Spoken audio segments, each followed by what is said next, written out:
Nah, untuk anak di usia di bawah 18 bulan itu tidak direkomendasikan untuk penggunaan gadget kecuali untuk video call.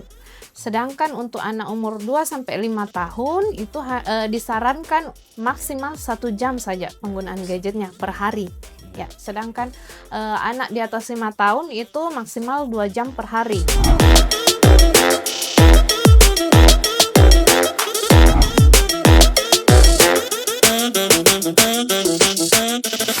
Assalamualaikum warahmatullahi wabarakatuh. Halo sahabat sehat, selamat datang di podcast Rumah Sakit UIN Alauddin Makassar.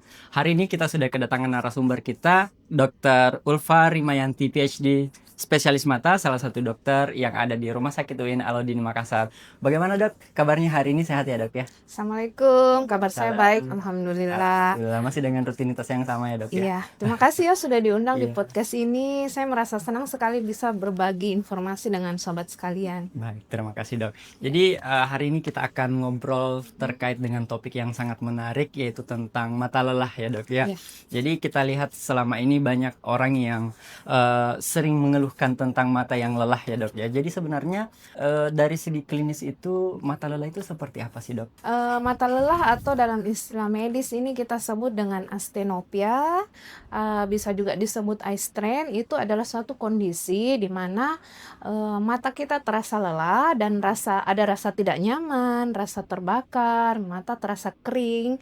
Nah, kemudian hal ini juga bisa disertai dengan penglihatan kabur, nyeri kepala, bahkan kadang-kadang kita merasa tidak fokus Oh, saat melihat sesuatu. Iya. berarti mata lelah bukan karena kurang tidur ya dok ya berarti?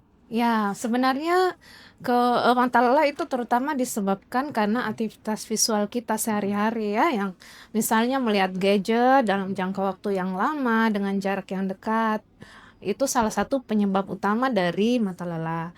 Kemudian penyebab lainnya itu antaranya kelainan refraksi yang tidak dikoreksi. Maksudnya di sini kelainan refraksi adalah kelainan yang memerlukan kacamata. Misalnya ya, seseorang itu sudah tahu gitu, oh saya ini minus atau saya ini plus gitu, tapi orang tersebut tidak menggunakan kacamata. Nah, hal itu bisa membuat otot-otot mata bekerja lebih keras dari yang seharusnya. Nah, ini juga bisa menyebabkan mata lelah. Berarti kalau begitu dok, apa saja penyebab yang paling sering ditemukan pada saat praktik sehari-hari dok? Nah, penyebab utamanya yang tadi itu yang paling sering ditemukan adalah kebiasaan melihat layar monitor dalam jangka waktu yang lama dan dengan jarak yang dekat.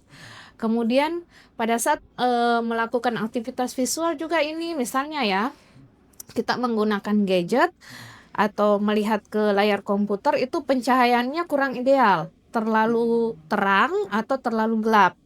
Kalau pencahayaannya terlalu terang itu bisa menimbulkan glare atau silau yang bisa mengganggu aktivitas pada saat kita melihat layar monitor itu. Kemudian kalau terlalu gelap juga ya akibatnya akan memaksa otot-otot mata berkontraksi. Hal lain yang bisa menyebabkan itu kita jarang berkedip ya. Jarang berkedip. Kalau kita berkedip itu air mata akan tersebar membasahi seluruh permukaan bola mata. Nah, kalau jarang berkedip ya otomatis permukaan mata itu akan terasa kering ya. Nah, ini juga bisa menyebabkan nanti eye strain ataupun juga dry eye. Kemudian misalnya posisi monitor ya yang terlalu di atas atau ke bawah. Nah, itu juga akan menyebabkan selain bisa mata lelah itu dia menyebabkan kelelahan di otot-otot leher dan otot-otot bahu. Kemudian yang sudah saya sebutkan juga tadi ya, kelainan refraksi yang tidak dikoreksi terutama astigmat. Ya, astigmat itu yang memerlukan lensa silinder untuk mengkoreksi kelainan mata ataupun rabun dekat. Nah, itu juga bisa menyebabkan mata lelah. Oh, jadi kayak sepele ya dok ya, tapi sebenarnya berdampak besar ya kalau Iya, itu terus bisa dilakukan ya. sampai mengganggu aktivitas kita sehari-hari. Dok, gimana sih caranya kita tahu kalau yang kita alami itu adalah mata lelah, bukan karena gejala yang lain atau mungkin penyakit lain seperti itu dok? Jadi kalau misalnya ada gejala-gejala yang saya sebutkan tadi ya, mata terasa lelah, kemudian rasa terbakar, rasa tidak nyaman di mata, rasa kering ya. Kemudian bisa juga disertai dengan penglihatan kabur atau nyeri kepala ya, nyeri di daerah dahi biasanya ya. Kalau kita beraktivitas visual ya, Iya. kemudian kalau kita beristirahat, keluhan itu menghilang atau membaik, itu berarti kemungkinan besar adalah eye strain atau astenopia tadi. Nah, kalau misalnya keluhannya menetap meskipun setelah beristirahat, nah itu yang kita harus waspadai. Mungkin ada kelainan lain yang menyertai itu ya. Iya. Nah, ini mungkin yang ditunggu-tunggu dari teman-temannya, Dok ya. Gimana sih caranya mencegah atau mengatasi mata lelah? Apalagi kita ini yang sering bekerja di depan komputer ataupun yang sering menggunakan gadget, Dok. Karena tadi penyebab utamanya itu adalah kebiasaan visual kita sehari-hari. Nah, oleh karena itu pencegahan yang paling utama itu juga berkaitan dengan kebiasaan kita ya. Ada yang namanya 20-20-20 rule. Oke. 20 apa itu ya? Aturan itu apa? Artinya kalau kita sudah beraktivitas visual selama 20 menit terus-menerus ya, kita beristirahat selama 20 detik. Caranya dengan melihat benda yang jaraknya jauh dari kita atau sekitar 20 kaki atau itu 6 meter. Ya, jadi kalau kita sudah beraktivitas 20 menit terus-menerus ya, istirahatlah selama 20 detik dengan melihat benda yang berjarak 20 kaki atau 6 meter. Nah, itu salah satu pencegahan ya. Iya. Kemudian yang lainnya, selama beraktivitas dengan layar monitor itu ya, aturlah pencahayaannya, jangan terlalu gelap, jangan terlalu terang dibandingkan dengan layar monitor. Kemudian atur jaraknya ya. Kalau untuk tablet ataupun HP itu jarak yang ideal itu sekitar 30-50 cm. Sedangkan kalau dia monitor komputer itu yang ideal ada 50-70 cm. Kemudian jangan lupa berkediplah lebih sering. Kalau misalnya kita nih, Dok, sebagai orang yang sering di depan layar nih, kapan kita perlu khawatir sebenarnya, Dok, untuk memeriksakan ke dokter? Apakah pada saat ada gejala saja atau apakah sebelum semua itu terjadi, Dok? Jadi kalau misalnya keluhan yang timbul tadi ya, keluhan-keluhan misalnya mata perih, mata merah ya, mata terasa tidak nyaman, terasa kering itu menetap setelah kita beristirahat ya, tidak ada perbaikan. Nah, itu berarti kemungkinan sudah ada kelainan lain yang menyertai ya. Jadi itu sudah sebaiknya Anda memeriksakan ke dokter mata dan perlu juga untuk yang sering-sering beraktivitas di depan layar itu sebaiknya memeriksakan secara rutin ya setiap 6 bulan sekali ke dokter mata. Bagaimana, Dok, dampaknya ketika kita ini sering menggunakan handphone sebelum tidur, apalagi lampu yang redup, kita baring sambil menggunakan handphone, itu bagaimana, Dok? Nah, itu ya, kebiasaan seperti itu bisa menyebabkan juga mata lelah, bahkan bisa menyebabkan kelainan refraksi. Kalau kita berbaring itu kan cenderung menutupi sumber cahaya ya, menutupi lampu. Jadi akibatnya kalau lampunya tidak terlihat, pencahayaannya kurang, itu kan kita cenderung mendekatkan gadget ke mata kita ya. Nah, itu jarak dekat itu yang menyebabkan mata berakomodasi, otot-otot mata bekerja. Nah, pada akhirnya itu bisa menyebabkan juga mata lelah dan bahkan kelainan refraksi. Kemudian untuk membuat kita bisa tidur lebih nyaman dan lebih cepat rileks ya sebelum tidur, itu sebaiknya kita menghentikan aktivitas melihat gadget itu sekitar 30-60 menit sebelum kita tidur. Dan sebaiknya menghindari menggunakan gadget di kamar tidur. Ini, Dok, pertanyaan yang sering umum terjadi di masyarakat. Bagaimana sih sebenarnya anak-anak itu yang sering menggunakan gadget? Apakah itu berdampak ke depannya untuk matanya atau bagaimana, Dok? Ini menjadi masalah yang sering juga dihadapi ya, terutama oleh orang tua sekarang ya. Nah, anak-anak itu mempunyai batasan untuk waktu penggunaan gadget. Kalau berdasarkan rekomendasi dari American Academy of Pediatrics mengenai penggunaan gadget ya. Nah, untuk anak di usia di bawah 18 bulan itu tidak direkomendasikan untuk penggunaan gadget kecuali untuk video call. Sedangkan untuk anak umur 2-5 tahun itu disarankan maksimal 1 jam saja penggunaan gadgetnya per hari.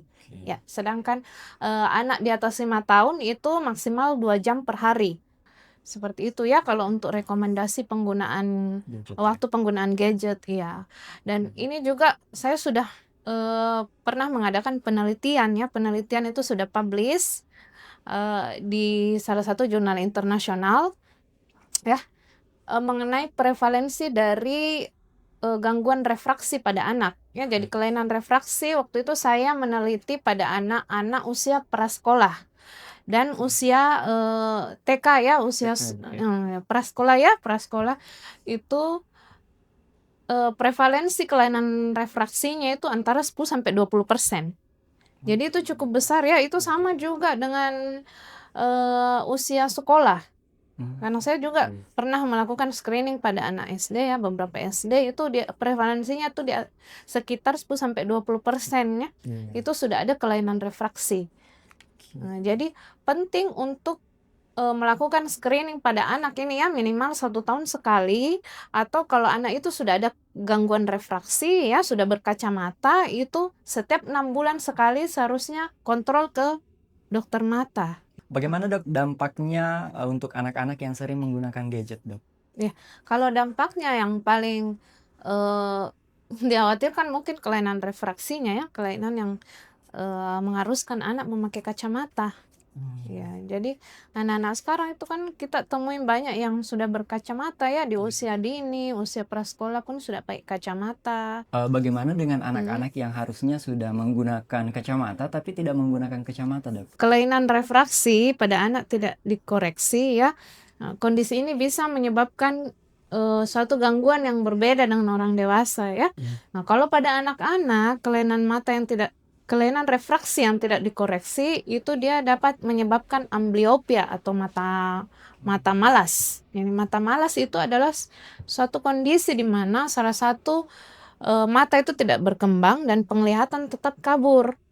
Meskipun ya anak-anak itu nanti memakai kacamata, itu disebabkan karena perkembangan otak, periode perkembangan otaknya sudah lewat. Jadi kita proses melihat itu mulai dari kita melihat benda sampai diartikan atau dipersepsikan di otak kita.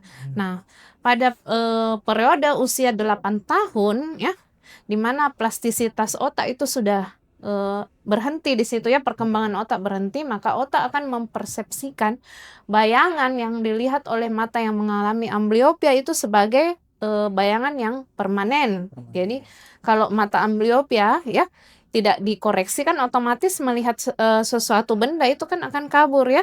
Nah, ini yang akan dipersepsikan oleh otak sebagai bayangan itulah bayangan yang sebenarnya, bayangan kabur itu. Jadi meskipun anak-anak itu sudah memakai kacamata, penglihatannya akan tetap kabur.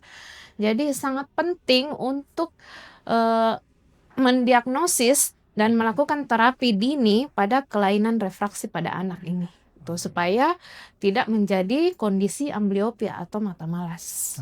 Nah, kalau dari sisi nutrisi dok, ada makanan yang bisa membantu menutrisi mata? Ya, tentu. Kalau untuk nutrisi itu bisa mengkonsumsi makanan yang kaya vitamin A, lutein, dan juga omega 3 ya. Misalnya wortel, bayam, telur, ikan, itu semuanya bermanfaat untuk kesehatan mata. Kemudian jangan lupa minum cairan yang cukup.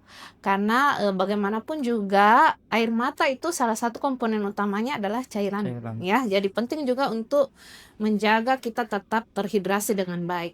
Oke dok, saya rasa ini sangat informatif ya dok ya dari informasi yang didapatkan pada pagi hari ini. Namun yang terakhir mungkin ada pesan untuk sahabat sehat ya yang menonton video ini supaya kedepannya itu bisa menjaga mata dengan baik. Ya, nah sobat sehat, jangan lupa untuk selalu menjaga kesehatan mata Anda ya, seperti Anda merawat bagian tubuh Anda yang lain. Kita perlu ingat bahwa mata itu adalah jendela dunia ya, mata itu tidak ternilai, tidak ada harganya gitu. Jadi kita harus menjaga dengan baik ya, dan jangan lupa untuk periksakan mata secara rutin ke dokter mata. Terima kasih. Terima kasih dok, waktunya hari ini. Semoga dokter sehat selalu, tidak lupa untuk terus menjaga Kasih. kesehatan juga. Tentunya kami juga berharap tidak bosan-bosan untuk mampir di podcast ini. Dan terakhir mungkin saya tutup dengan pantun ya dok ya. Jadi buah pisang biji selasi, cukup sekian dan terima kasih. Dan sampai jumpa Cakep. di episode podcast berikutnya. Assalamualaikum warahmatullahi wabarakatuh.